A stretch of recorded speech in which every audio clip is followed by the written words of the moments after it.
Hey folks, hello. Hey folks, we're gonna get started soon. Can you please find your seats so we can get started soon? There's some pizza left and a couple of drinks left, so feel free. All right, so we'll get started like in 2 minutes.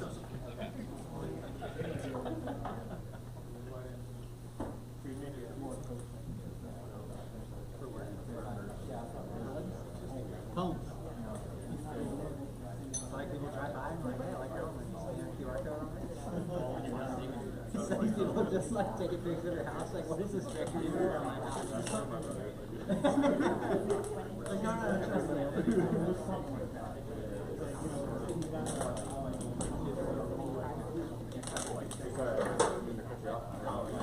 I can't text you. It's like it's your lawnmower, right?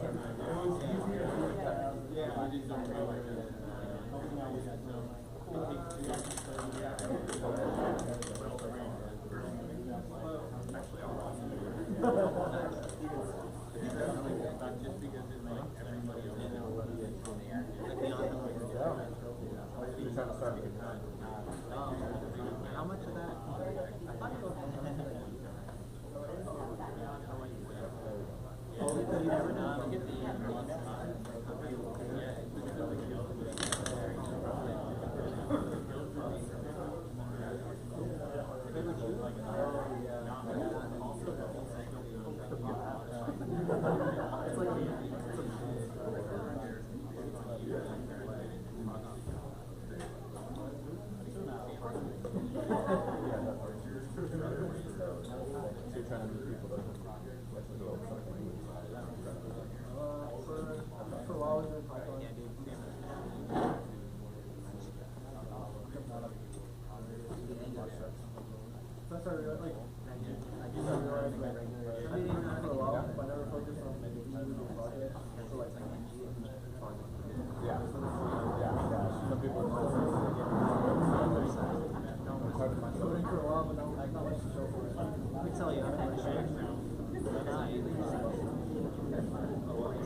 Hello, hello.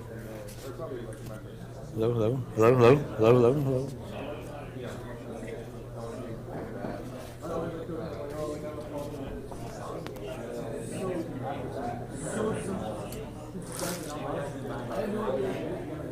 All right, we're gonna get started. You can find a seat. There's some seats up here in the front, or we can pull them out in the back. All right, thanks for everyone coming out tonight. I know it's rainy, so I really appreciate you guys making the time and effort. And I heard traffic's really bad too. One of our speakers is actually stuck in traffic right now, so hopefully he comes in.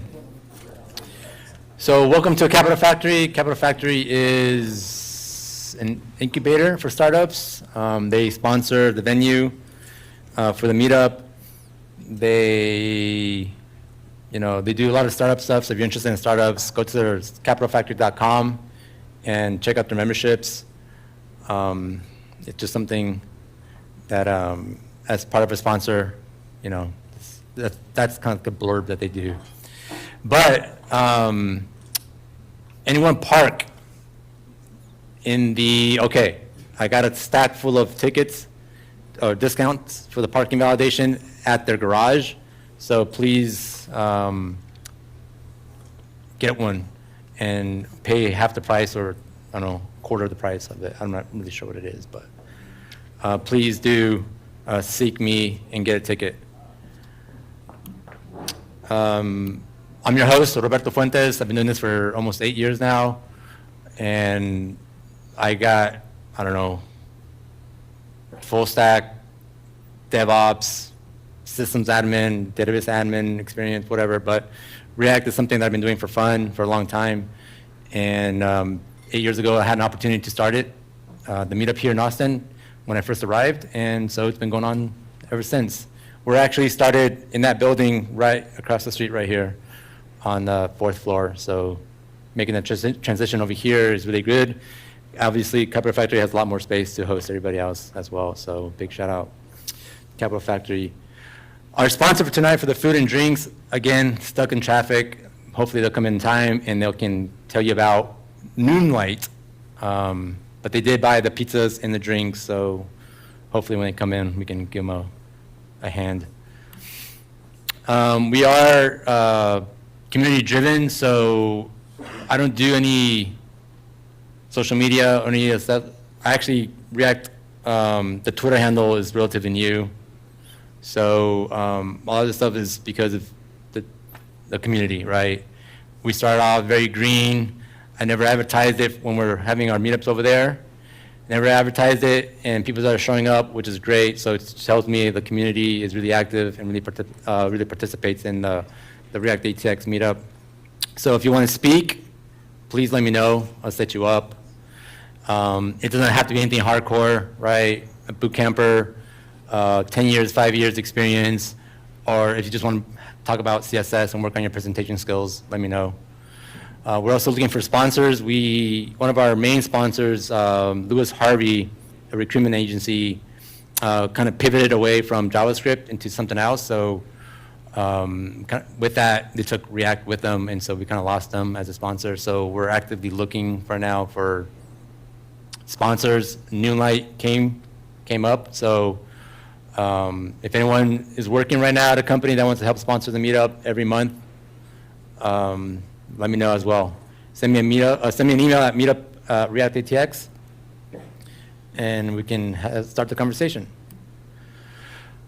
Speakers, always looking for speakers. React, right, is a huge ecosystem. There's a lot of black holes here, but trying to keep it light. These are just some of the few topics that speaking with members have requested would be good, to have. I know we've already done a couple of storybooks, design systems, little performance, obviously Next.js. We also done Remix. But again, it's open to the community. If you have an idea, we're not really set on any of these 7 topics here, but live coding with ChatGPT. I know there's a couple individuals that have come up to me and asked about that. I don't know, but if someone here wants to give a talk about ChatGPT, let's talk. Another thing too that we started doing a while ago, and it started going pretty good, is we do a little happy hour after the meetup, which is down literally just across the way here in the hotel. Take the elevators down and just walk, 20 feet, and there's a dining area, bar area. So if you're sticking around after the presentations, walk with us downstairs and just continue the conversations. First round's on me on the React ATX, so don't feel like you have to get your own drink or anything like that. And also, you don't have to drink alcohol. You can drink water too. But just part of networking and keeping the community. I know presentations are kind of is what all the other meetups do a lot. So this little happy hour was kind of a experiment and worked out great, so let's just keep doing it. please join us. If this is your first time here, come join us and, you know, just get to know each other. That being said, we can get started with the presentations. And one of the things I do a lot, well, used to when I used to work, consulting was trying to convince my team to use more CSS, right, instead of just React everything or JavaScript everything. And so this year I started with this little fun topic, fun with dashboards and CSS. And it's basically creating a dashboard, kind of like the VS Code dashboard, right? IDE type of dashboard. It's extremely complex and everything, and you can get a lot of functionality out of the box if you just do the CSS, right? Obviously, you can't do everything in CSS 100%, and you shouldn't, but you can really CSS can really get you really far, and it just seems like there's this, CSS is too hard, it's too complicated, it's always changing, blah, blah, blah, excuses. So I would like to show you the next evolution of the dashboard that I've been working on. So let me just, hopefully you guys can see that. If not, let me zoom in a little bit.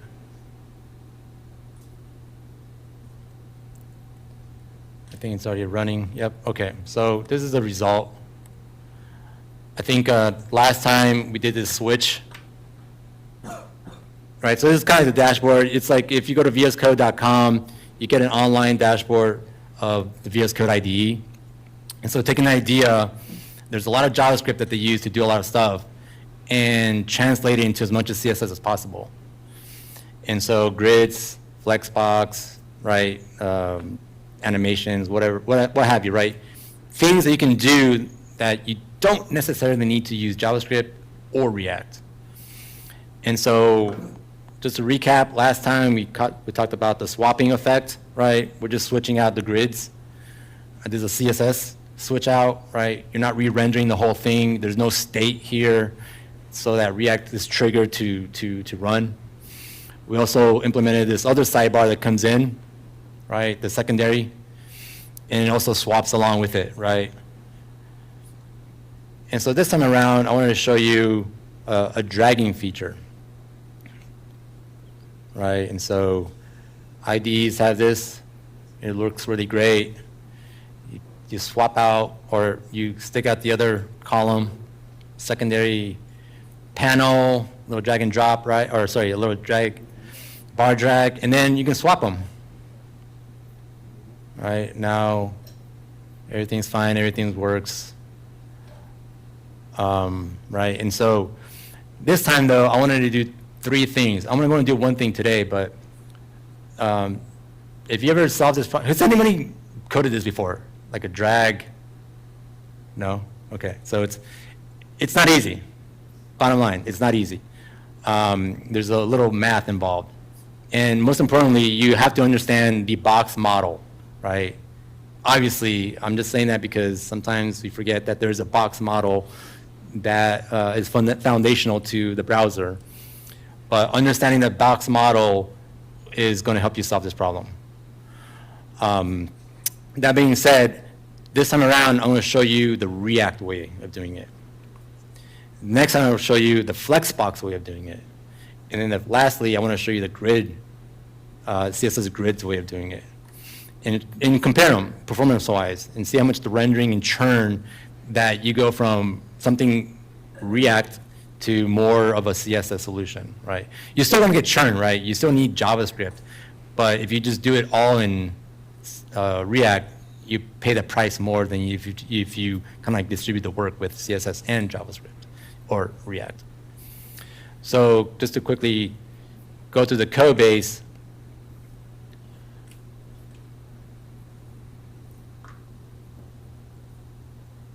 so this is the page. This is a Next.js project. And if you have done this before or know about a little bit about React getting box sizes, right? You know you have to use useref, right? Useref and then forward ref, right? These React methods. So a couple of states, primary column width, right, is the first column. secondary column width is the panel that comes in and out, and this thing that's called swapped. Now, is swapped is just like, right, when you change out the layouts, but we'll cover that at the very end. But the key here is you need a bunch of refs, and you need to slap them on to your HTML, right? Use ref, primary ref, container ref, secondary ref, and then on your drag bars too, you need a drag bar ref for your secondary and your primary. And then once you get those refs in there, you have to set up your listeners, right? And this is where the mouse up, mouse down, and then a mouse move listeners. The mouse up is just to clean up. So it's very simple. You have remove listeners, whatever, on both mouse ups. And then the mouse down, right, when you click it, let's work on the primary first. The primary mouse up, mouse down, when you click it, right, you have to register your listeners. And both of them take a function, right? And so the main component or the main function here that we pay attention to is the when you move your mouse around.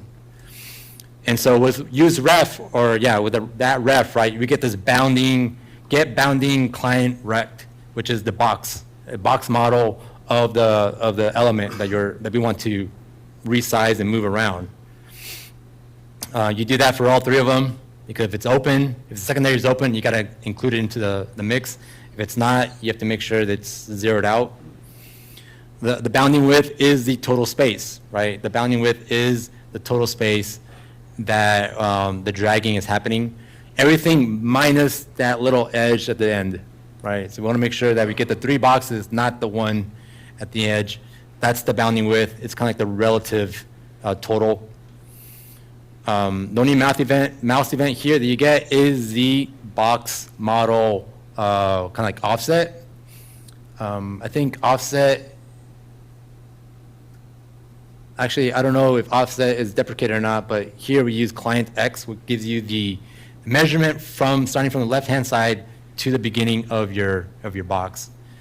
And that's, in this case, with your mouse is, right? When you click on it, you do the same thing with your primary positioning and your left and right. And then you calculate the width, the new width of the box that you're trying to change. A little math here at the very bottom, you divide by the total. Here we're using percentages, so multiply by 100 rather than pixels.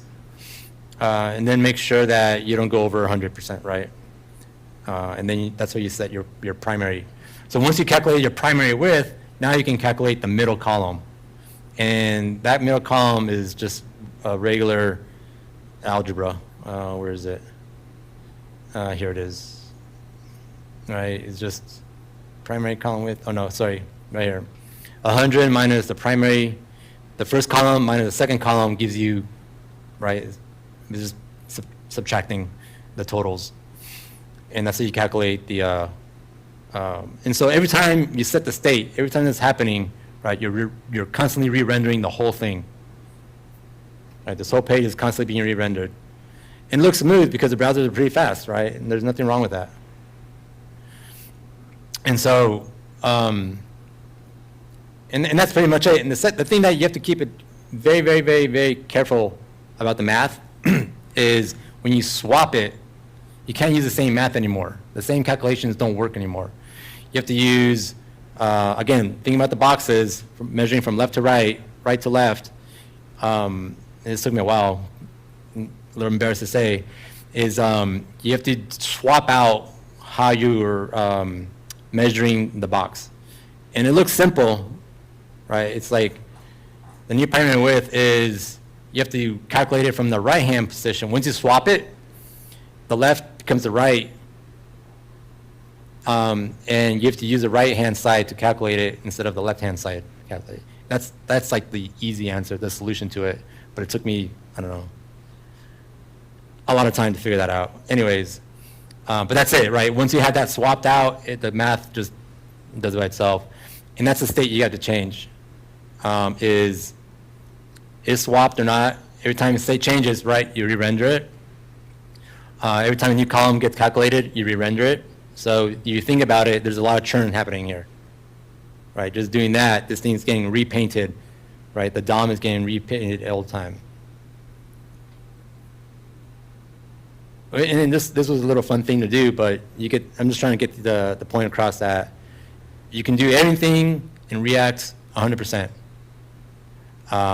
And the goal here is like there's other solutions out there besides React. But I want to start with this because this is probably the easiest solution. There's so many web pages that talk about this solution with React. And relatively few that actually just use Flexbox, for example, or grids. Even fewer use grids. But yeah, that's all I wanted to show tonight. Any questions? Any specifics? Yeah. Where do you call set is swappable? Or set is swap? A set swapped is on the click. When you click on the icon, so up here is where it's getting swapped.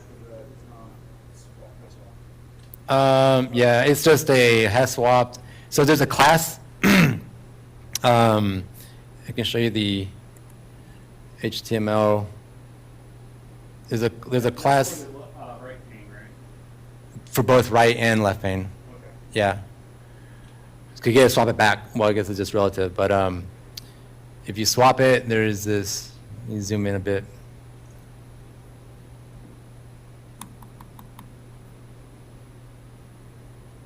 That's not state. That CSS is not stateful. I'm not saving it in state. It's just grabbing the element, the class names, and swapping them out. Right? You see that swapped? It's not swapped, and that's it. Yeah, and that's the logic here. You just pull it out. Has swapped, meaning does it have that class name? If it does, set it true, set it false, type of thing. Great. Yeah. So that, the calculation you mentioned is different when it's on the left and it's different when on, that's because the zero's in the top left, right? No, Zero? no, it's because when you, swapping is a relative thing. The browser doesn't care if you swapped or not. But when you do the calculation, when it's not swapped, you're measuring from the left-hand side. Yeah, And then so the mouser is on this side. sure. And then when you swap it, the mouser is on this side. Could you measure from zero if the center was zero? Oh. Would that make it always symmetrical? So, yes, but the box model. So there's already JavaScript methods that give you the dimension, or they don't give you dimensions, they give you a rectangular numbers. It's not really like anything, like you can't figure out, they give you enough parameters so you can calculate the center of things, right? They don't give you the center of things. They Yeah. give you the bounding Sure, parts of it. sure. So you'd still have to do some sort of math to figure out Yes. what the center is, but Yeah. you wouldn't have to do the math on the other side, right? You wouldn't have, but the way that you would, because the way that you calculate it, right, using their methods, you also need to have what? Like there's, you always need a relative position from the left-hand side to the right-hand side. And then when you swap it, Gotcha. so like, It's not the same width, right? it's not the same width, and it's also, if you only do one side,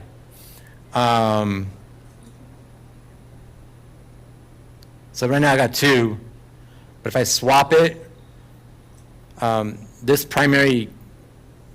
the primary bar, the drag bar, is now, I don't know, 1,000 pixels to the left instead of 300 pixels to the left, or 48 pixels to the left. If you try just doing dir equals RTL, it's something like that just work. What's that? RTL? Yeah, if you just say dir equals RTL anywhere in HTML, just look the whole thing for you. No, I didn't even know that. Yeah. We just had to do that to explore everything with our product. So, yeah. I would be curious to see what The right to left, left to right? Yeah. So what it's like. Oh, that's a good one. I want to take a note of that, yeah. I think it only affects text. The box? Everything. It's like the flex end, right? You have something that's a flex end and it was on the right. If you do dir equals RTL, it would not be on So it swaps everything inside that Yeah. container. the right. What about order? Does it maintain order? Yeah, order. Yeah. So yeah, if like you had an array like 0, 1, 2, it would flip it Mm-hmm. That's cool. I did not know that. Nice little trick, though. Enterprise software. Arabic. Yeah. Awesome. Well, let's get our first speaker up. Brandon Smith will come up and talk about some React on the Edge.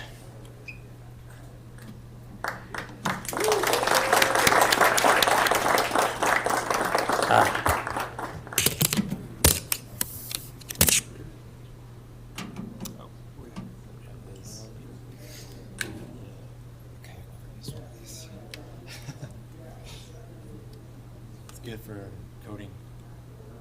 Hands-on. Let's see. Okay.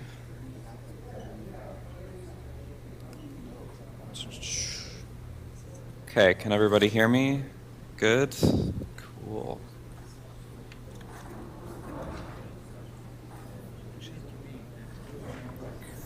Sponsor that, just can you come up and just give a quick shout out? Oh, Don't have yeah. to turn everything off. Okay. Sure. Before we start, I want to call up Ryan from Noonlight, our sponsor. Let's go ahead and hand him. Hey guys, just wanted to say real quick, so I'm Ryan, I work at Noonlight here in town. We're a tech company focusing on personal safety and security. So two things I wanted to just touch on for a sec. One is if you're working at another company that has any sort of like consumer IoT presence, we have a lot of companies that are integrating with us to where, I'm doing a horrible job of explaining this, man. Basically, we offer emergency response APIs. So we initially had our own iOS app that was like a, sort of like a walk home with me on campus button. And we've grown, and I say we've grown. I've been there less than a year. Man, I'm really botching this, but we've grown a bunch since then, and have started offering that as a service to other companies. So we have integrations with Tinder, other like home security companies like Wise Camera, and so if you have any sort of product that there's a value add, if you want to give a personal safety aspect, check us out. We've got a lot of examples on our website. Also, we're hiring engineers, product designers, product managers, sales, all that. So definitely check us out. There should be some links in that message that Roberto sent out. So thanks.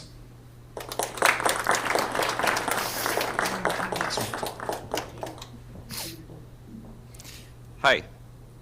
I'm Brandon. I work at Self Financial. Shout out to friends in the back who were so kind to come here for this. Cool. So probably most of us here, based on the name of this meetup, have used React a decent amount. And we're probably familiar with the ways that you normally do things in React.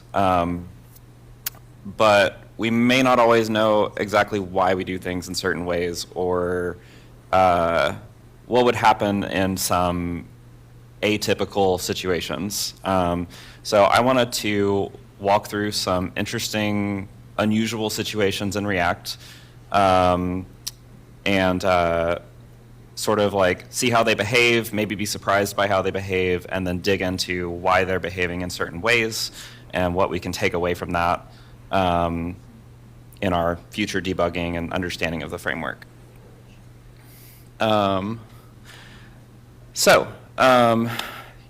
Here is our first example. So everybody who's used React a little bit kind of knows that like when you have a piece of state in your component that changes over time, whether from interactions or from loading data or whatever else, you put it in a use state hook. We just kind of accept that. So here I have not done that. I've actually like put a let declaration in this component. So just a quick preface. So all of my examples today are going to have this console log statement here. Sorry, what? Oh, yeah. How's that? So all the components in question are going to have this console log statement here, so you can follow along right here. This is the JavaScript console. You can see each time a render is triggered in the component, just to like further see what's going on. Can you increase a little more? Oh, a little bit more? Is that good? Any objections? Anybody need more? Okay. Cool. So, and this is also going to be a little bit interactive. So I'm going to ask for a show of hands. So just to be clear, when I click this plus button, that's this button down here, and it's going to call increment clicks. And first show of hands, who, let's see how to ask this without it being a leading question. Who thinks that the number in the actual UI being rendered is going to update? Okay, nobody. All right. We're starting with, okay. I should be more clear. This 0 right here. I think it's going to go up. You do? Yeah. Okay. And then, okay, yeah, so that's the only question for this one. All right, so, Why don't we use state? We use that. yeah. Thank you for being brave. Yeah, so digging into what just happened here. So we did call increment clicks, and we did trigger this console log, and actually the number did change. The variable is actually being mutated and like keeps its state each time. But as I mentioned before, this will get printed at any time the component renders, and this React component never actually renders again after the initial, the first time. Why do we use useState? The reason is that React can't, React feels magical sometimes, but it is not magic, and it can't know at the language level when a JavaScript variable changes. There's no way that it can do something when we assign to a let variable. So it has to actually be notified somehow that something has happened that needs to, that warrants an actual UI update. So when we, the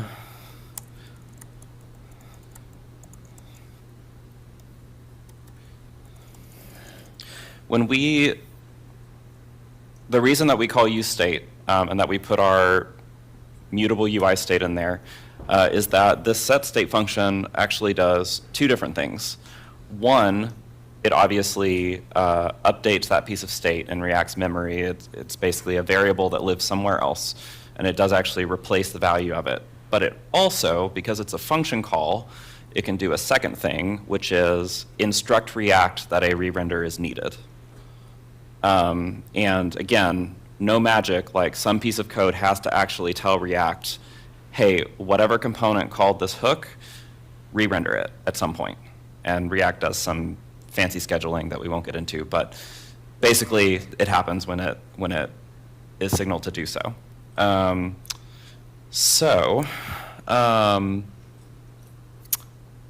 going to go ahead and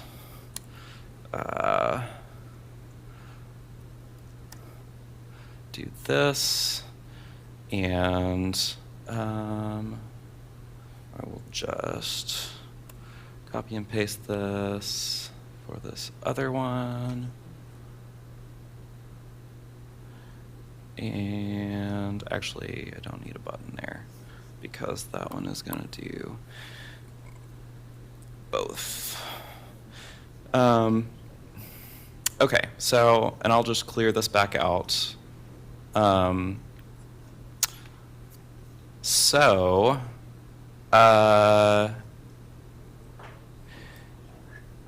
I think we can all, it's safe to say that we're all familiar with useState. So we know at least this one is going to visibly update each time I click the button. Do we think this one is also going to update this time?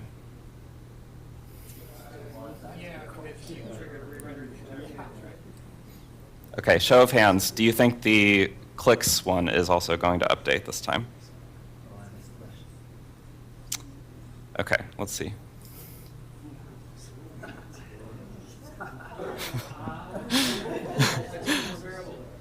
So, this one is, this happens for a sneaky reason that's not actually the same as the reason it didn't happen before.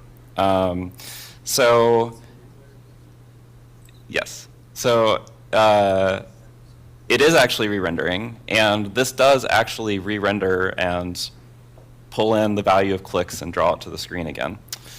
However, each time a React component renders, we're actually running this entire function all over again from scratch, which means on the future render, so we do actually, and we can actually, the console really gives it away, because we do actually add one to clicks, and then we log the updated value, but the variable that we changed lives in the previous invocation of this function. When we re-render the component, we are running this function again from scratch, and we actually get a brand new clicks variable, which is then initialized to 0 again.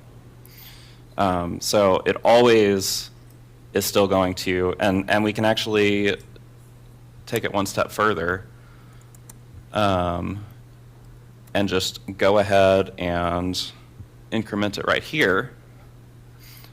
And then in this case, it'll always render as 1 because we initialize it, we immediately set it to 1. But it's still not going to change because each time the component renders, we're making a new clicks variable, and then we are updating it to 1, and that's it. Cool, so we're going to have time for questions at the end, hopefully, but I'll go ahead and ask, anybody got any quick questions on that one? Yeah. My question's probably too advanced. How does use state know that it's only going to change the component that it's in? Yeah. Because I was, just because you brought it up, I was very curious about that because I'm sitting here talking to this. Yeah, so when React starts rendering a component, it does some bookkeeping, so it knows when the rendering of a particular component starts, and then it knows any hooks called after that are associated with that component until another component starts being rendered, and then they're associated with that component. Does that make sense? Yeah, but how does it know it's only going to affect component? Well, I mean, in this case, component, the one called component, is the only component in this application. If we had nested components, then it would know, if we had a second component that had its own internal state, then the first component, the top level component, would start rendering. We would get to rendering the inner component, and then the hook inside of that would be called after the second one, so it would know only the second one needs to be re-rendered when that state changes. Does that make sense? We can discuss afterward if you want, but I do want to get moving forward. I'll make this bigger again. I'm gonna have to do this for all of them.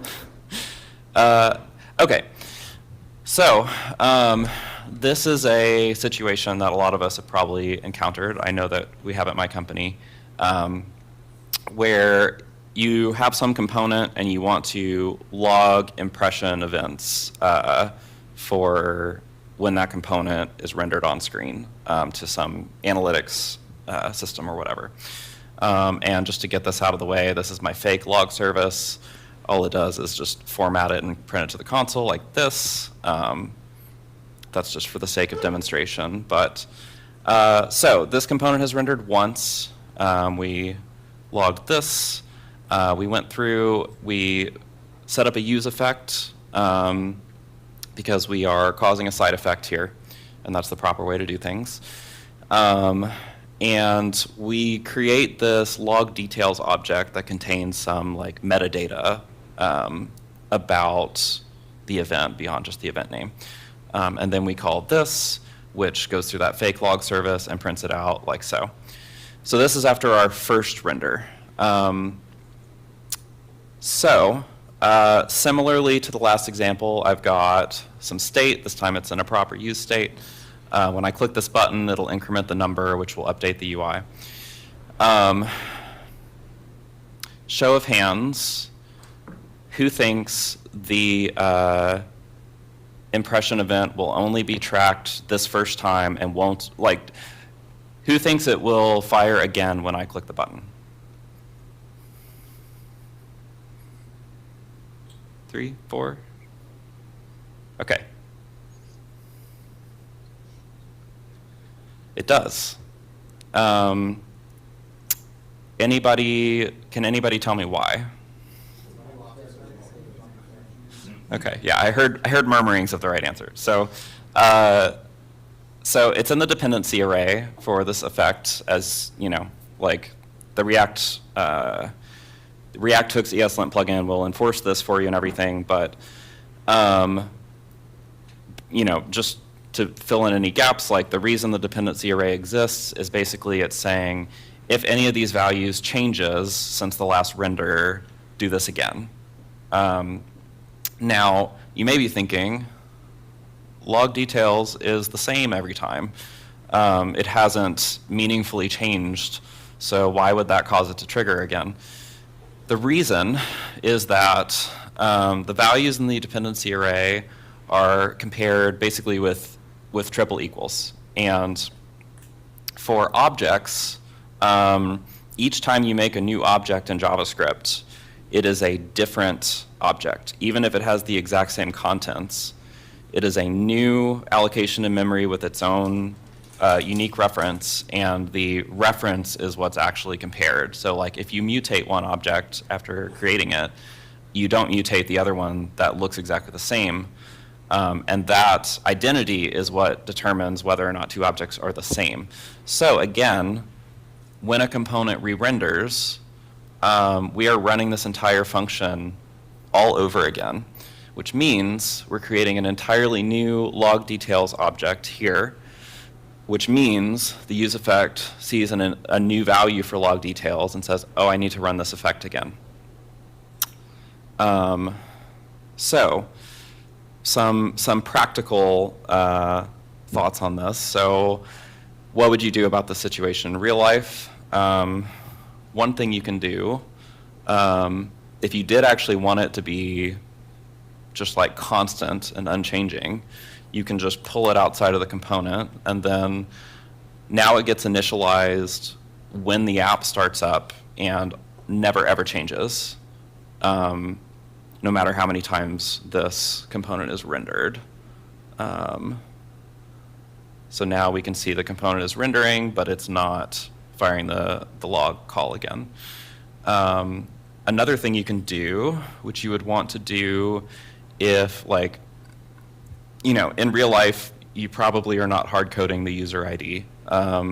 So you're maybe getting that from somewhere else, and you would do a use memo here.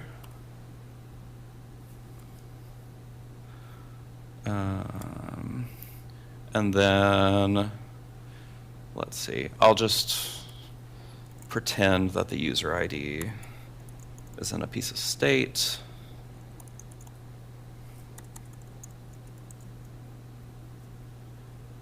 Just for demonstration, and then we're gonna put that into the object, and then that will then go in this dependency array.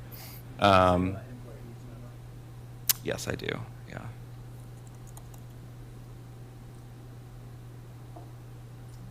So what we're doing here, of course, is, so strings, unlike objects, if the contents of the string are the same, then it's the same.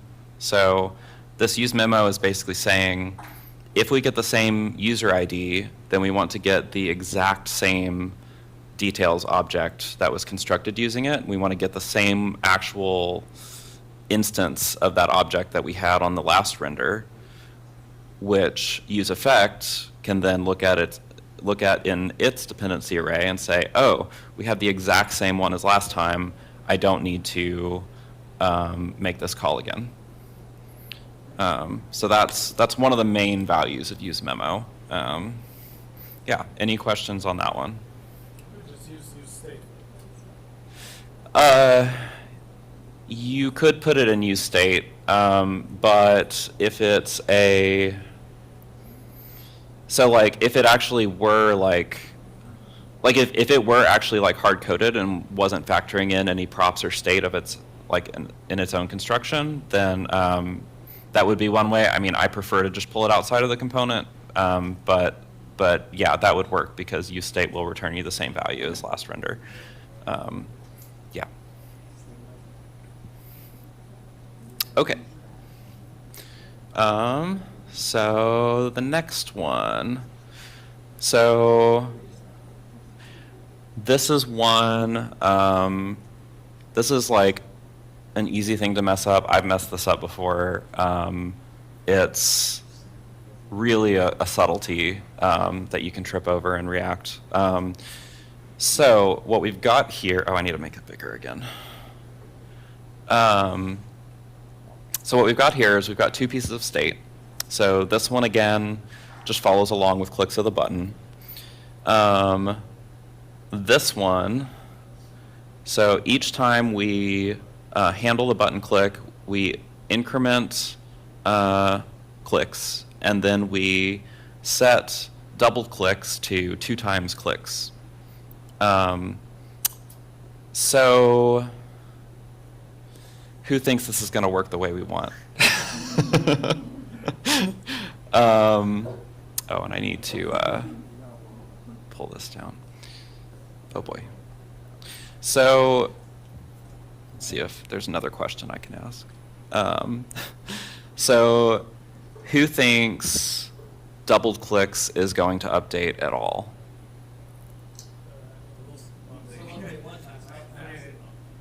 Okay, I've heard it'll update one time.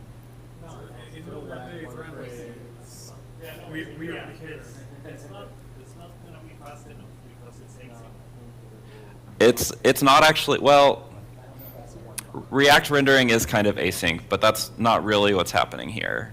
All right, any other guesses?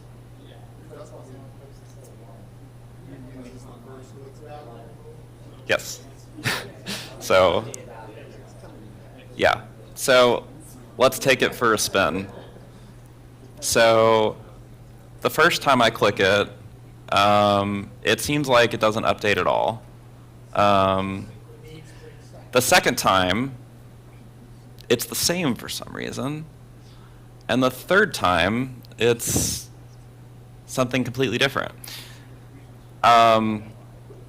So what it's actually doing here is it is updating to be the doubled previous value of clicks. So whatever clicks was on the previous render, doubled clicks is twice that.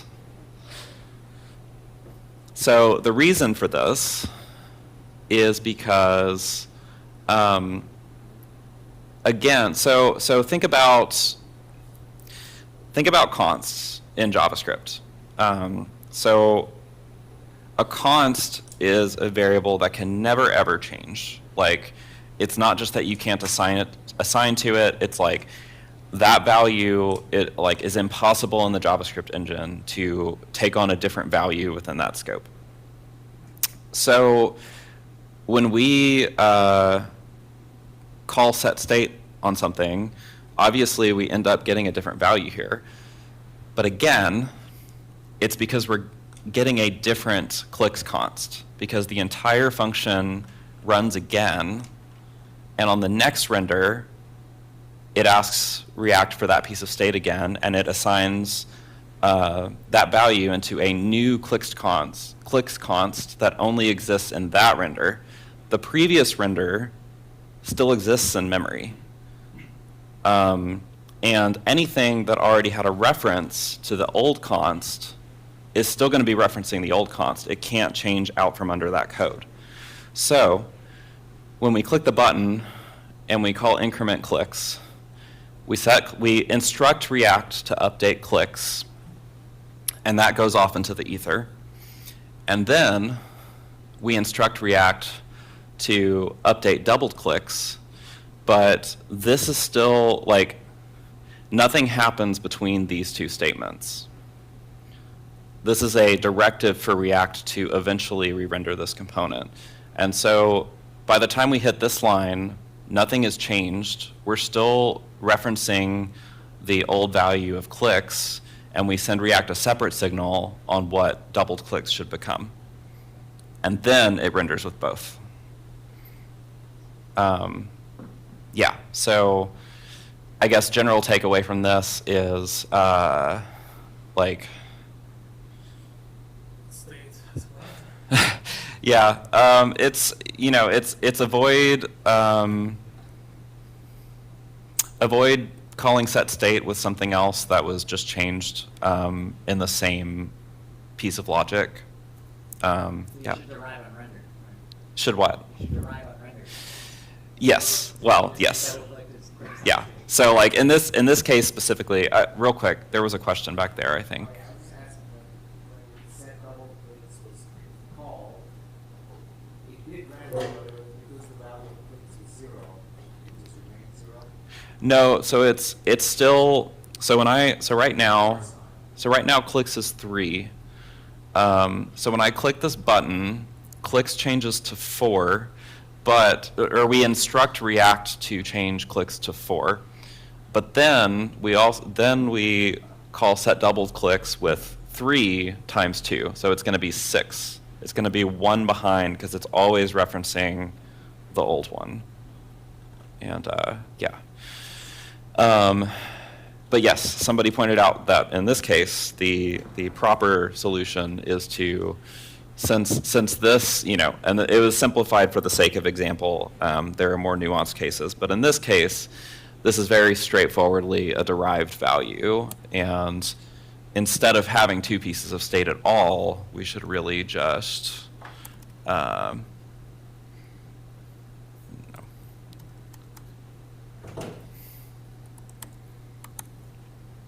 we should really just do this instead. And you could put this in a use memo if you wanted to. I mean, it's meaningless for this case, but it's good practice because in many cases it helps save performance and it can help with memoization and stuff. But yeah, so any derived values, in general, any derived values should not be in a separate piece of state. They should be derived at render time. But there are more complex cases where like setting one piece of state using another piece of state can actually be like a thing you need to do, and it's valuable to be aware of the fact that, like, you know, of not referencing stale state in the process. Any questions on that? Yeah. Oh, I did have to do this recently where I needed both. Yeah. set, and the solution I got from ChatGPT was, for better or worse, was to set the first state inside of the second state. Set the second state with the callback. yeah. Yeah, you can do that. I don't. It'll work. I don't know if I would have to see the exact case to see if that's the way I would do it. But yeah. So like, to fill anybody in who doesn't know, in any of these setters, you can pass a value, or you can pass a callback, which takes the old value as input, and then you return the new value that you want.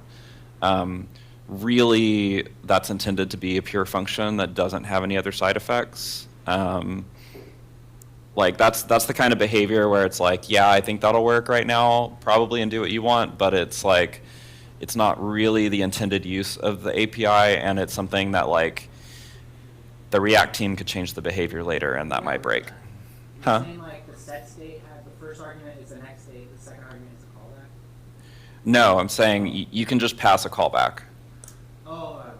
And the callback will be past the previous state. So that's actually handy. So that's actually, in this case,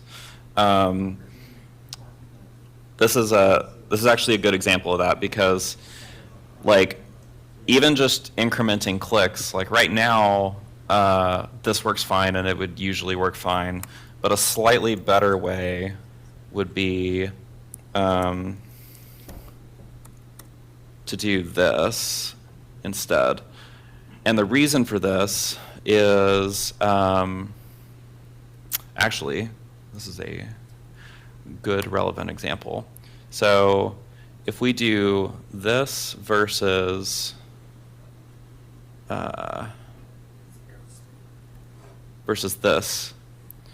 this will not do what we want for the same problem we've been talking about. But this will, because each of these set click calls makes no assumptions about when it's being called. Like React could even, well, I don't know if it could change the order of those, but certainly other things could happen in between, because what we're saying down here is I'm going to compute a number and you're going to change clicks to that number. Whereas what we're saying right here is I want clicks to be one more than it currently is. And those are subtly different things to say. So this code is actually a little bit more robust. Usually not necessary, certainly not necessary for like this simple of a case, but yeah, it is a little bit more robust. Yeah, anything else? So in you set clicks in the first one, C, and then you have the arrow function, C+1, right? So that second C is going to be a new value, right, in the memory, a new memory address of C. So so this is being passed,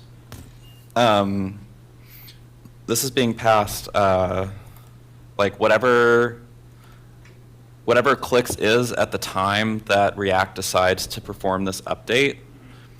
We're taking that value and we're saying, okay, whatever value that is, we want it to be one more. But because it happens later, it doesn't happen during our rendering, or I guess during our callback.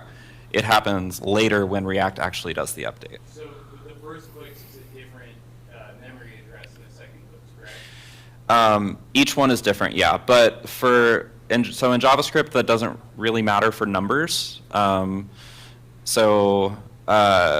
In some languages, it matters, like you can have a pointer to a primitive and stuff. But in JavaScript, numbers are always immutable, and they're always like, you don't really think, like there's no such thing as a reference to a number in JavaScript. There are only references to objects and functions and arrays, which are objects. When does okay, so if that was an object, when would the life cycle of that object, so when you have the new value, when does that old value go away from the memory? Like when the function is done being called? Well, for our purposes, we don't care too much when it's actually garbage collected. What matters is which version of it our code is referencing and doing logic with. So it'll, in memory, it'll be garbage collected eventually whenever everything stops referencing it, but we generally don't have to care about that aspect too much. Is that the 30 minutes? No, I was gonna say, what? Oh, okay. Click the button, what's the number, what's the answer? If you click the button with that code. Well, these are two parallel examples. So I can do, whoops. You can leave it there, right, and it'll be a good answer with it. Sure. So, Do it, man. Okay. I'm here for yours. Well, okay, but I had already changed it to a derived value down here. But although actually, let's see. If I click it once, it's only going up by 1. Oh, it's because, interesting. We queue all these up, and then we call these. So we're saying like, set it to clicks plus 1, set it to clicks plus 1, set it to clicks plus 1. So it actually would go up by 3. And then we're going back and saying, oh, but actually set it to the old clicks plus 1. And then we do that 2 more times. now I'm calling for that, yeah. Yeah. So if I do this, it will only go up by 1. But if I do this, go away. Oh my God, go away. If I do this, then it'll go up by 3. So now you can set double click underneath it, right? And do the same thing instead of having it outside.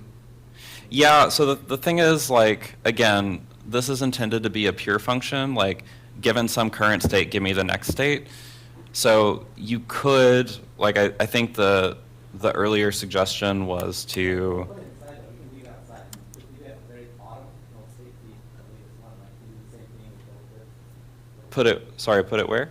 It's a very, at the fourth set, at the very bottom. So, like, first there, yeah. Click on, hit return, and set it there. Oh, set double clicks here? Yeah, so double click there. Okay, yeah, that's an interesting thing to try. So I will bring this back.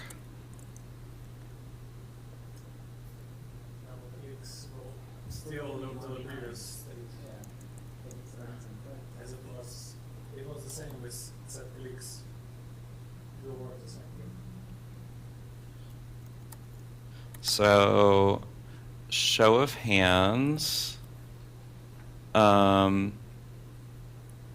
Who thinks doubled clicks is going to use, so like, okay, so this, we've established that if I click the button, clicks is going to go up by 3. After that happens, who thinks double clicks will get set to 6, and who thinks it will get set to 0?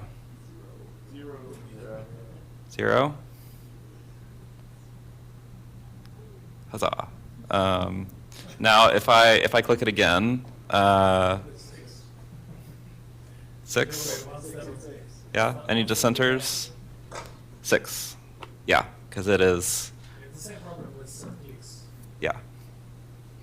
Doesn't matter how we call the next function. Yeah. Okay, moving on. Or first, anybody have any more questions on that one?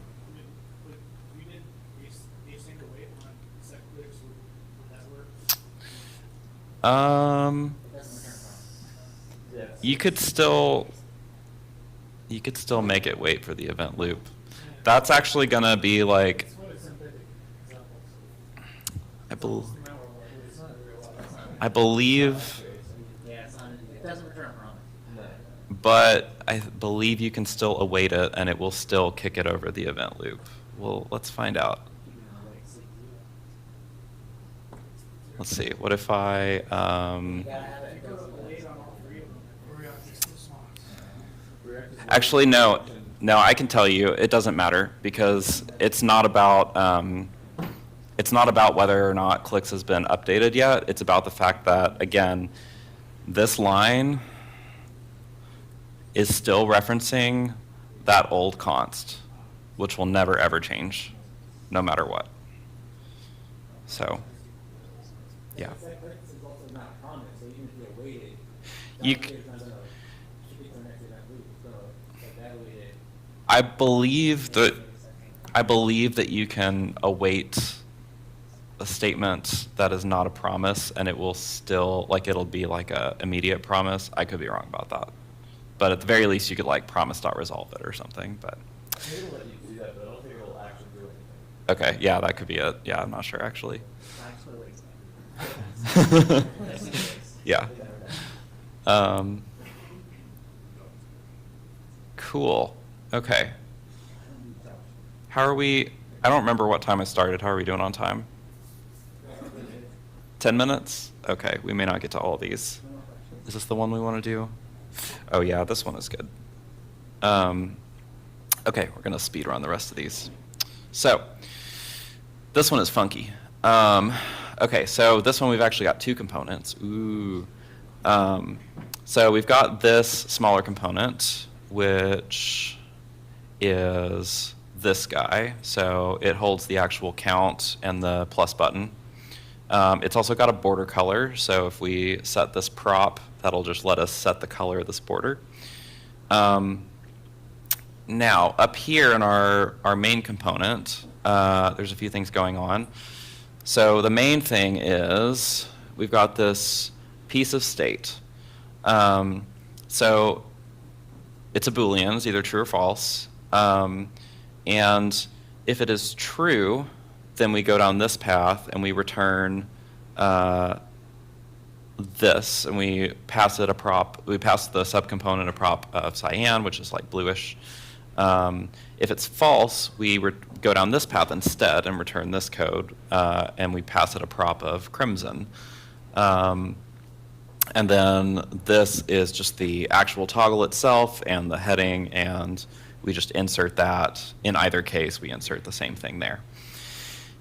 Now, this one I actually didn't know the answer to until I played with it. But the question is, so if I click this button a few times, so this subcomponent has its own use state in here. So this is private. This is not part of the parent component. When I click this toggle, we will stop rendering this, and we will render this instead. Who thinks the count will reset to 0? A couple people?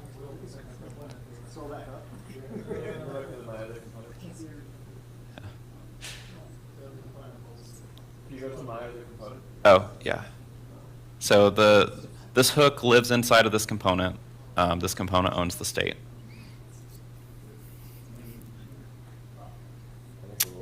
What's the question?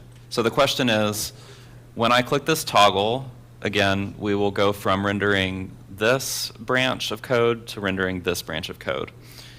Who thinks use state will, who thinks that, I guess specifically, this will say count 0 after that happens?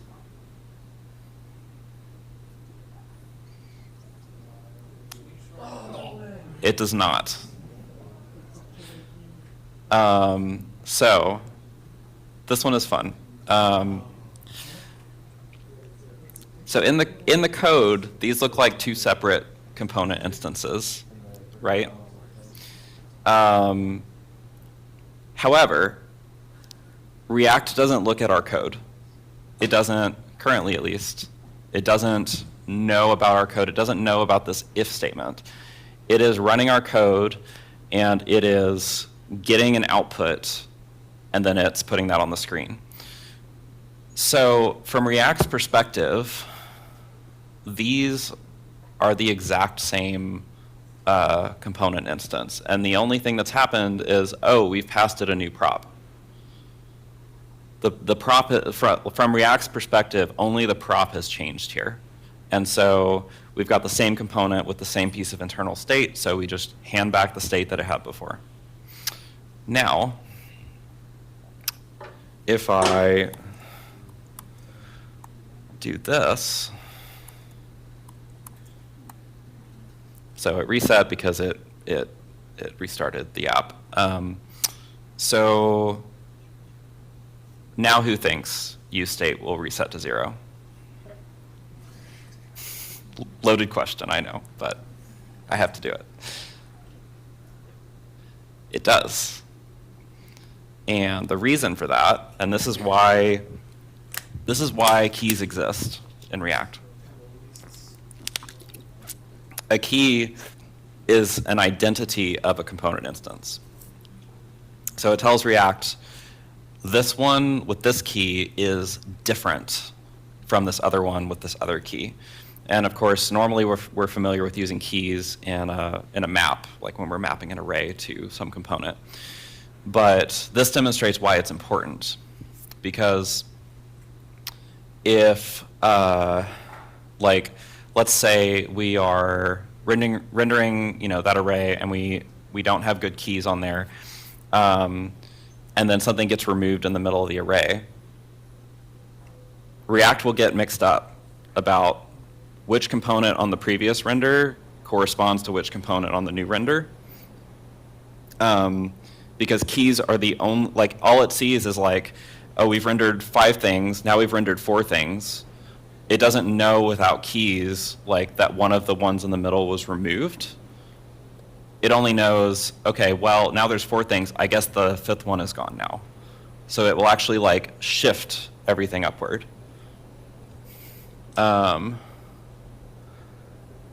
Let's see. How much time have we got? 3 minutes. 3 minutes. Okay. I guess we're only getting to 5. That's okay. So, let me remind myself what I was doing here. Actually, I have notes. I haven't been looking at them.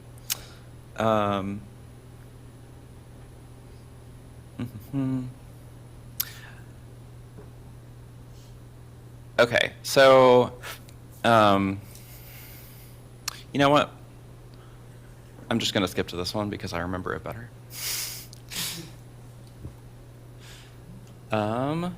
Okay, so this one is funky. We are breaking the rules of hooks.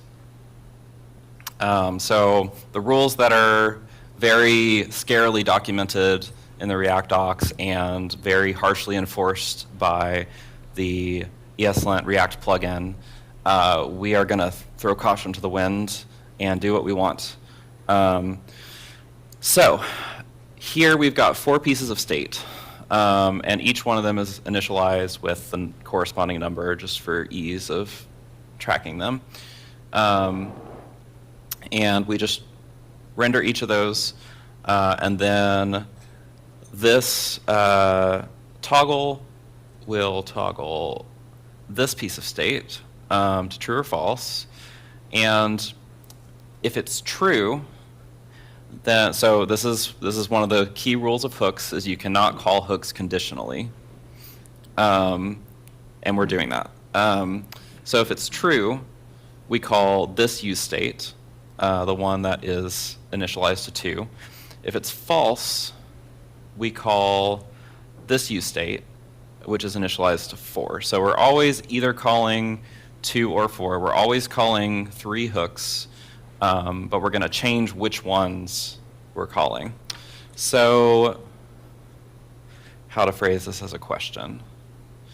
So so right now, the flag starts out as false currently. So this is not getting called, which means state 2, we have to declare it outside of here because of scoping. So state 2 is undefined when we actually render it. So that's why this is just blank right now. So when I toggle this on, we will call the second use state. Who thinks we're going to have 1, 2, and 3 as the values here? And then 4 would be blank because it would no longer be called. No idea? So that is what happens. So what's happening here is React identifies hooks between renders as the order in which they were rendered. So when we render component, we call one use state, we call another use state. In this case, we call this use state, and then we call this one, and then we don't call this one. So it knows there are 4 use states. And kind of similarly to the last example, actually, it only knows that 4 use states were called in that order. And when we come back on the next render and we ask for what values were in those, it looks at states 1, 2, 3, and 4. And that's all it knows about which one is which, and so which value should be returned the second time that we ask for them. So going back to our initial state, we initialize our flag with false. We initialize this one with 1. We initialize this one with, no, we don't initialize this one. We initialize this one with 3. So the first use state is preloaded with false. The second use state is preloaded with 1. The third use state is preloaded with 3. The fourth one is with 4. When I switch this, React says, okay, the first one has been set to true because of the toggle. The second one is holding 1 still. The third one is holding 3 still. the fourth one is holding 4 still. So we actually like confuse React's records about like which use state call is which, because it's entirely based on the sequence. So this is why most of the rules of hooks exist. So the conditionality, you could technically call hooks in a loop and have it work out okay, but it doesn't let you do that because it assumes like there's a good chance that whatever you're looping over could be different lengths on different renders. Yeah, but it's because of this, like, we don't, like, actually an interesting feature that occurred to me while putting this together is that they could decide to add something like keys to hooks, and that would actually allow you to call them conditionally and stuff. They haven't decided to do that, and that's not something that we could roll on our own, I don't think. So yeah, so that's not an option right now. But theoretically, they could add, like, it's very, very analogous to the component example that we just looked at, where, yeah, the order is the only thing it uses to identify because it does not have any kind of other thing to look at. Yeah, okay. So I think we're probably, yeah. So if we put one conditional use state declare it at the end, we will do okay, but if we go to the web practice, right? Mm-hmm. So it will work. with Well, one at the end. actually it won't, because React can tell at runtime if a different number of hooks were called than the previous render. And I tried that for, like, when preparing for this, and it actually blows up. It, like, throws a hard error, and We can check it out. yeah, we can just cause some chaos here. Just without the Let's see. Yeah, so I'll comment out this conditional. So this one is going to happen no matter what, and only the fourth one is going to be toggled. And when I do that, it dies. And we can see the error message here, not any of those. This is the error message. An invariant was violated, and we can see details here.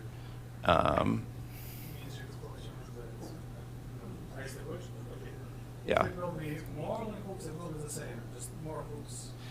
More or Less than less. expected, right? Yeah, it is expecting, if 4 use states get called the first time, it is expecting 4 use states to be called the second time. And if anything is different about that, then it knows something went wrong.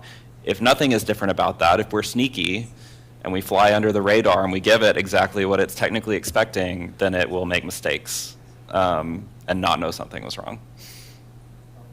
Conclusion, just don't do it. Yeah, don't do it. I mean, again, the React, like, ESLint plugin will prevent this, and it's honestly, like, React is unusable without that. But I thought it would be fun to blow some stuff up. So, oh, question. On example number 4, we go back and just Yeah. can we get rid of the keys and just add a div, like to the second, to the one that says crimson, like just above it. Ooh, that's a great question, actually. See if that. Yeah, I think that will. I see what you're getting to with that. I'm curious about that. So, I think you have a bracket there on your groups. Where? Oh, yeah, I do. Okay. So, yeah, so the question is, if we change the content more substantially, yeah. Okay. Yeah, good call out. I wish I had thought of that one. Because again, React sees what we hand it to render, and in this case, it can tell that something is structurally different because it's not just getting the heading and toggle control content and then this component, it's getting this and then a div and then this component, so it's not going to assume that that's the exact same component. Yeah, good one. Yeah, so if you add a key equals 1 to both of my other component, it would never change. Ooh, that's another good question. But, I mean, that would be. I think it will still clear, actually, because of the order change, but I'm not sure. I think so. Let's see. So do that. Nice. Ooh. Yeah, it's not PS1, right? Yeah. That's cool. Yeah, that is cool. Good stuff. Anybody else?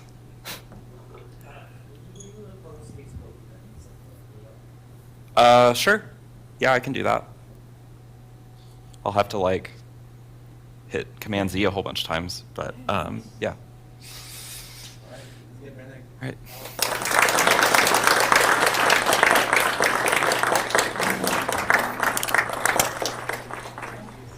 Sorry. Our next speaker, you probably recognize him from our event from February.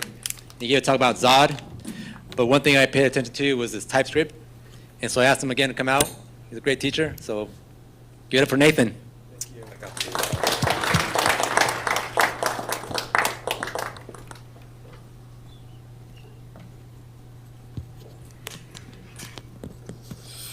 Hey y'all, let me get my mic situated. All right, yeah, so like Roberto said, I'm Nathan Drake. I am an engineer at Paylocity on the design systems team. Let me zoom this in a little bit more. Yeah, today just talking about TypeScript. I kind of love diving really deep into TypeScript and just breaking it down. I came from a boot camp a couple years ago, and when I joined my team, they were transitioning from JavaScript to TypeScript, so I was just kind of the ambassador to dive really deep on it. And what's interesting about TypeScript is it really doesn't add a lot of syntax to JavaScript. There's not actually that much to type or to learn. So who here has never used TypeScript or rarely uses TypeScript? So we got a couple. So most of us are probably at least familiar with it. Some of you are probably a lot more experienced in it than me. So feel free to correct me.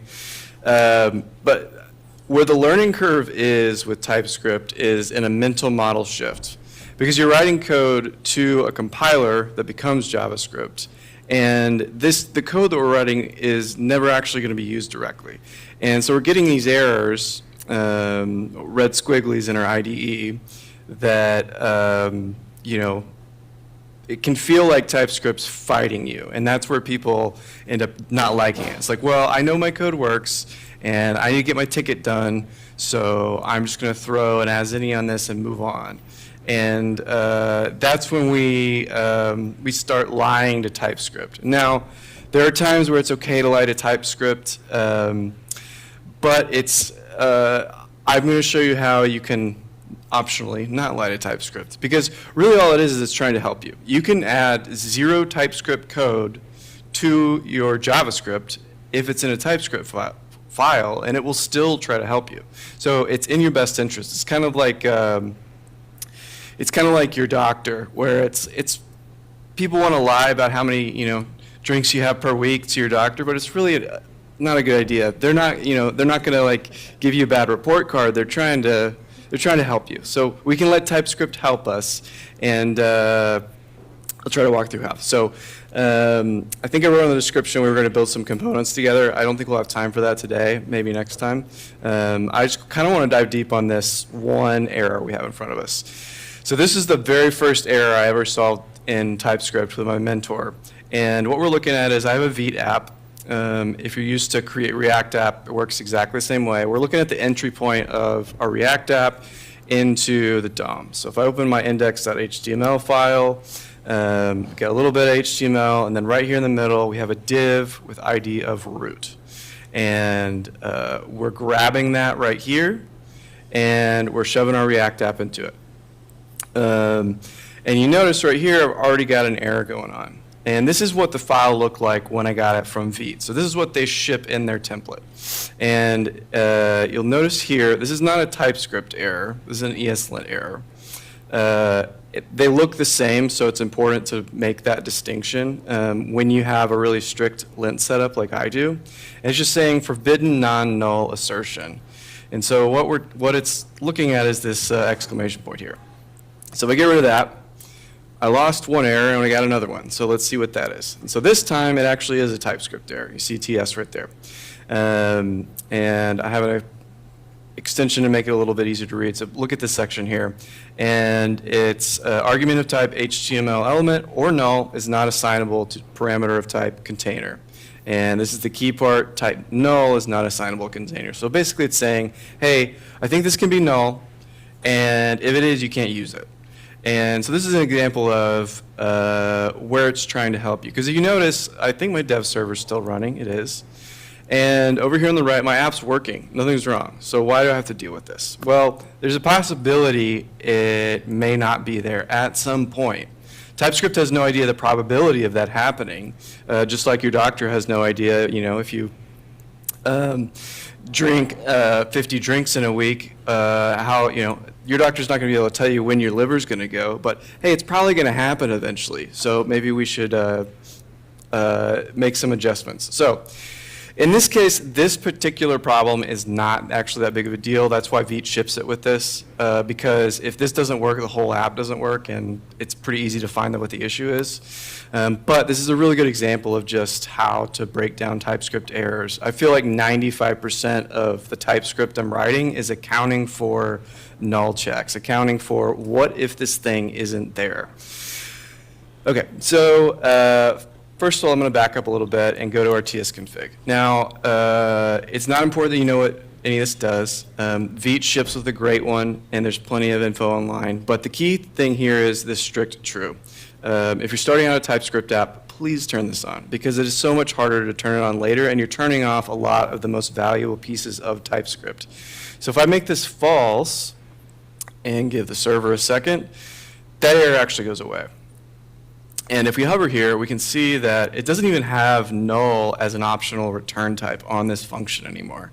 It took that off. I thought that was kind of interesting because I assumed that this would still be, still be typed as or null. And all that we're getting there is strict null checks right here. So if I turn that to true, it would do the same thing.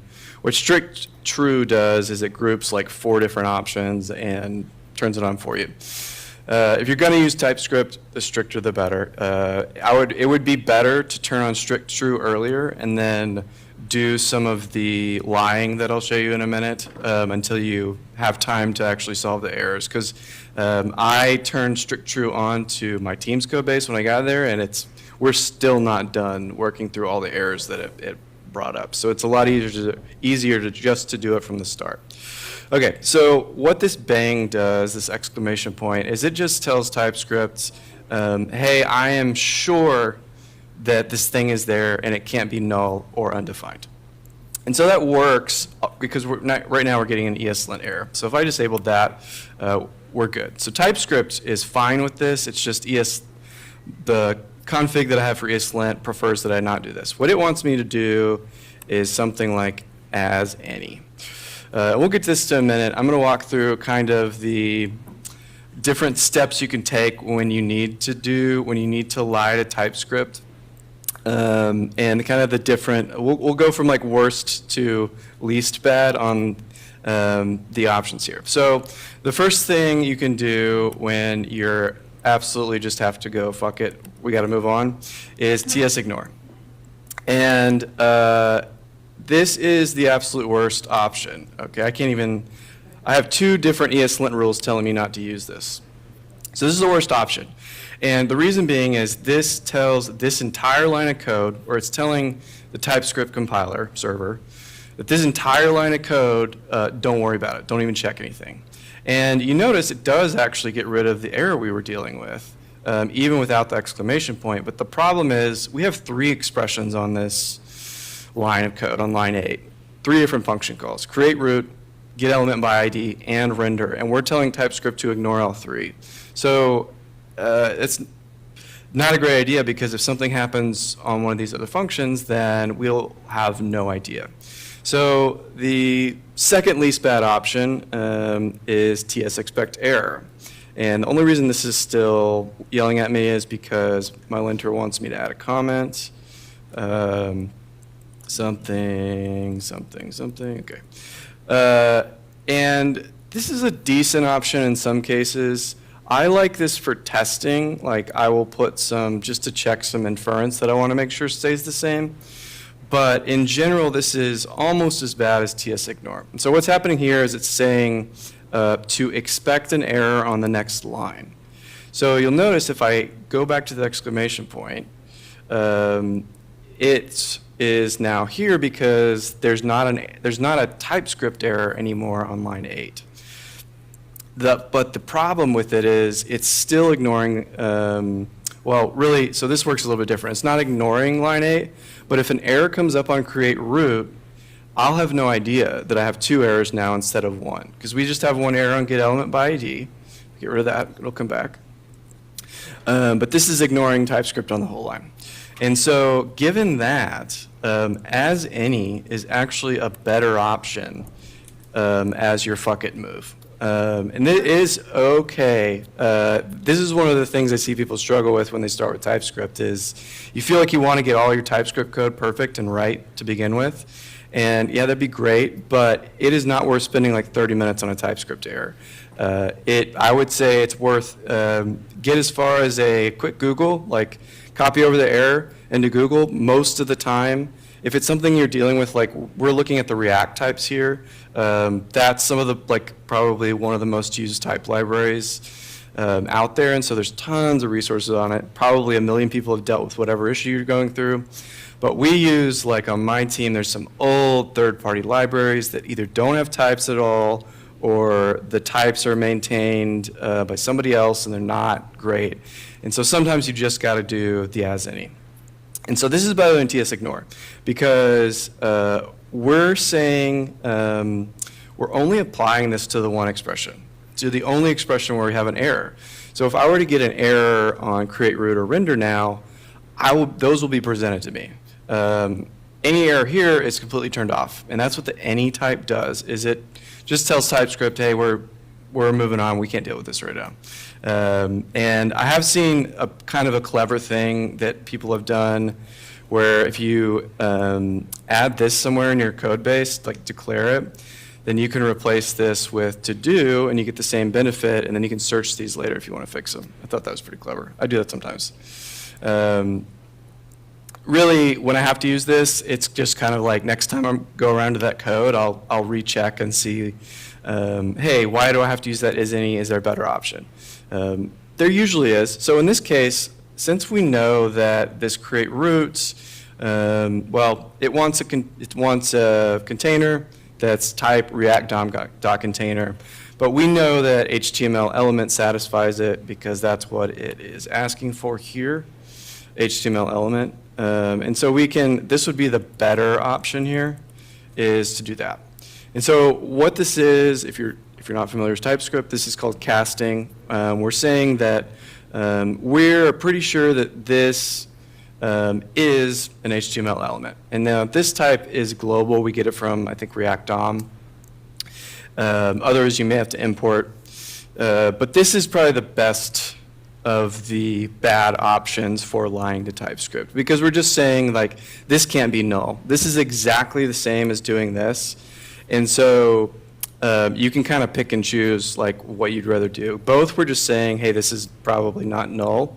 I think the reason my lint config prefers me to do this is it's a little more descriptive. It's a little easier to tell what's going on. And this would be fine. Again, this code's working fine. Most of the time, it wouldn't be a big deal. But I'll show you how I would handle it at least. And by the way, I should demonstrate the actual problem. So if we go over here back to the HTML, this is what would happen if it couldn't find the root. If I just misspell that ID, our app blows up and we get this error. And it just says, create root target container is not a DOM element. That's, I think most semi-experienced React devs would probably figure this out pretty quick. Actually, we have a code line right here, main TSX, line 7. Probably figure out what's going on pretty quick. But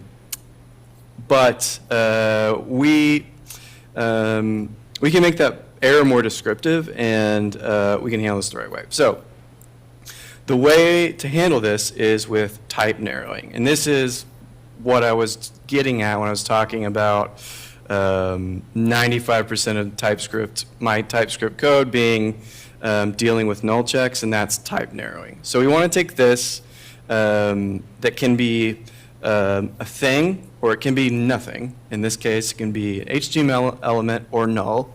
Same thing would apply if it's undefined.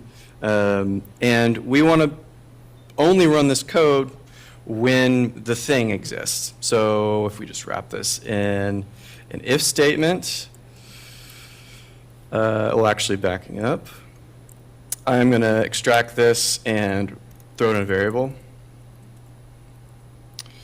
And then check the variable here, and then pass the variable here. So now our error went away. So if we go here, hover over root, you can see it's that same type, HTML element or null. If we go here on the if root, same thing, HTML element or null. But inside this if block, it is just an if HTML element. So all this is doing is it's a truthy falsy check, and it can be one of two things. A thing is always truthy, and null or undefined is always falsy. And so it can eliminate that really easily. For more complicated types, you may have to do a little bit more, but there's so many cases where it's either a thing or it's null, and we can get rid of null just like this. You can also do it kind of, oh, sorry, go ahead. Yeah, so what if we can't find the root? We won't have an error, right? In this case. Yeah, good question. How will we find? So let's do that. So if I misspell my ID again, app blows up, but we don't get an error, just like you said, which kind of sucks. So we should probably account for that. The easy way to do that is with an else. So if we're saying if something, if do something, yes, then we'll do an else. Now my Copilot's not working. I'm going to write this all myself. All right. So there. So we have an else. In fact, let's console log root. So we can see in this else how if root here it was able to narrow to the thing or HTML element. So if we go to the other block, it is a null. And so we know that when it's null, we'll throw this error. And besides my not very descriptive error message, which we'll pretend is awesome, this is a little bit easier of an error to understand. So if I actually describe this properly, cannot find root element.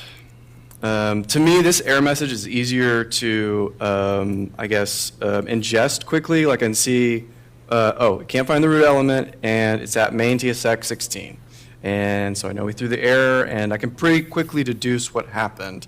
Maybe not faster than the other one, but it's really nice when you can get it to where you're making your own error messages, because you can write future you some context clues as to what's going on.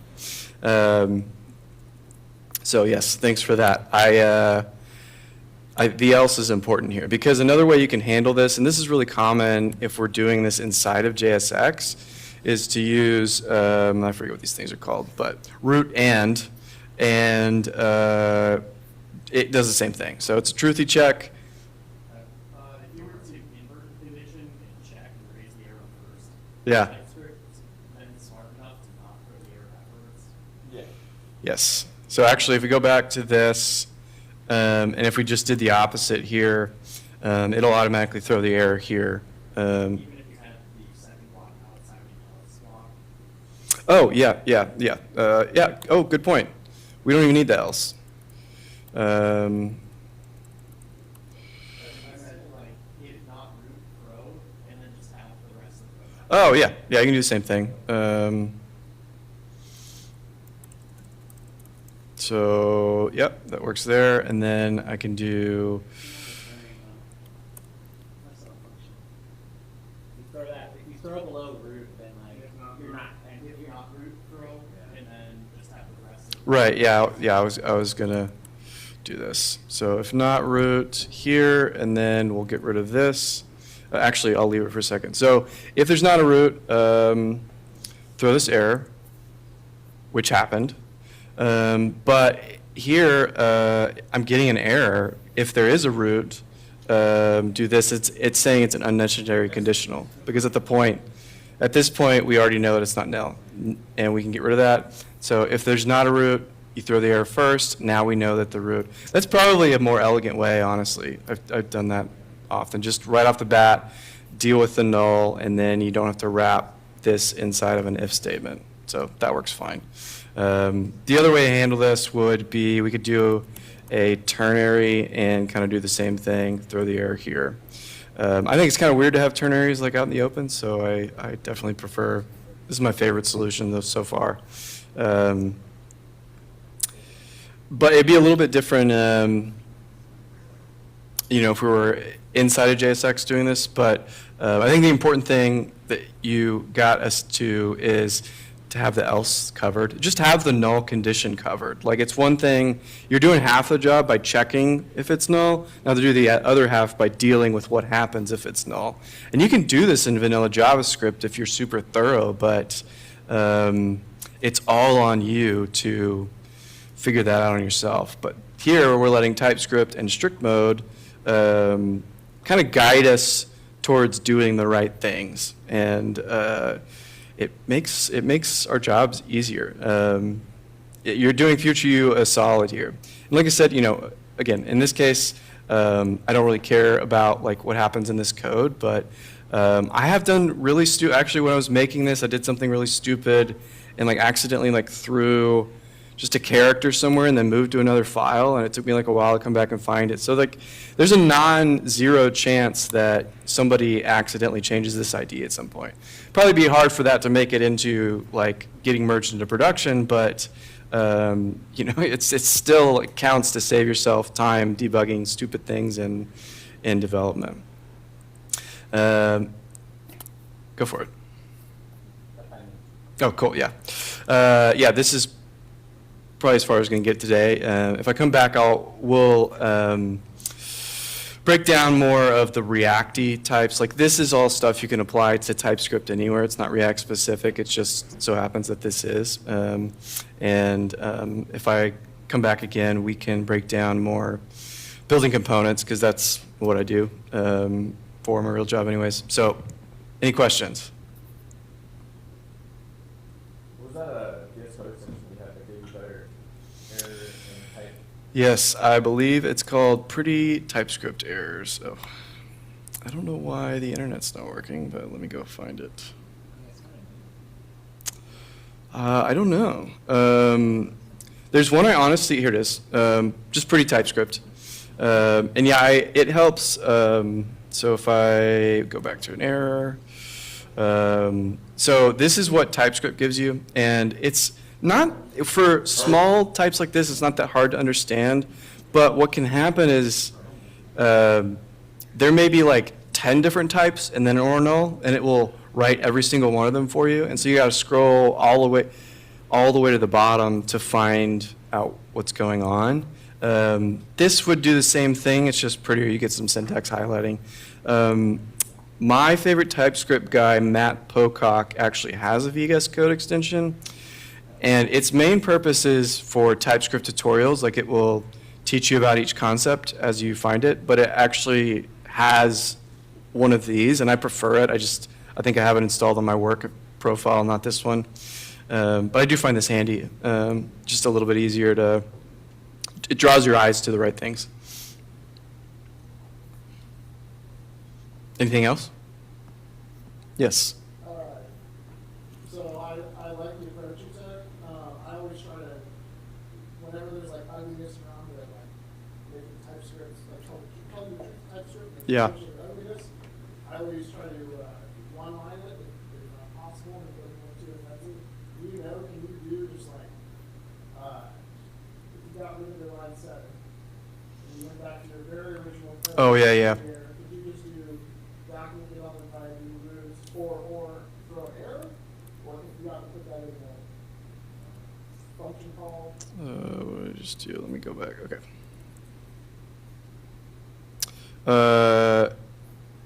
So say that again. What would you suggest? So you have documents, I feel like I want it by ID root. Yep. And that is element or null. So if Yep. you, after that root thing, you do the, like, the pipe for like an alternative. Oh. fallback. And then, yeah, pipe throw basically. Oh, good question. You have to wrap it in a immediately load function thing, which is really out there. Yeah. I think it needs parentheses. Yeah. No, around that row. Oh. Right here? Try that. Yeah. Put it in a fallback, and you have it built in. So this is even uglier than. Yeah, it would be cool if it did this. Yeah, that would be a slick way to one-line it for sure. Yeah. We actually assumption from Second Knowledge, we recommend this in, so it does a knowledge check. So it checks if it's null, identify, and throws an error. Otherwise, it does the type that. Yeah, that's cool. So you can abstract the error throwing. Do you even have it to where you can pass the error message into it, or? So the error message will pop up like unaffected null swap value and then the variable name. And then usually with like source maps, you're able to look at the error. Yeah. And figure out where it comes at. That's a really good idea. Yeah, that would make it easier to do this and play, it would encourage you to handle it more properly, more often. All right, All right. Nathan, thanks a lot. Sure. Let's give him a round of applause. Capital Factor has a strict policy at 8 p.m., which we learned last month. So yes, thanks for everyone coming out. I know it's rainy again. Thanks for making the time. We can go downstairs and continue the conversation. It doesn't have to end right now, but we do have to get out of this building, this space. Yes, and parking tickets, please. Got a lot of tickets here.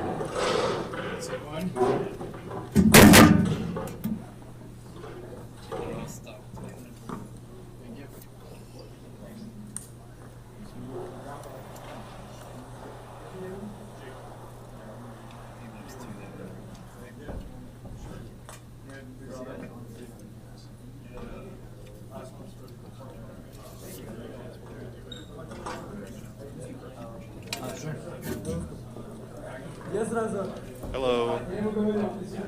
Hello. So anybody still here? Hello. Anybody still here? I work at Docker, so Docker desktop containers, and we're actively hiring 2 front-end engineers for my team. If you want to talk to me about it, let me know. But we are hiring 2 front-end engineers. We use React Remix day to day at Docker, so hit me up. Awesome, thank you. Hello, hi, I'm Vincent from Join Unified. We're also hiring front-end developers, mostly web developers, so if any of you are looking for a job, also just come and talk to me. Thank you. Bye.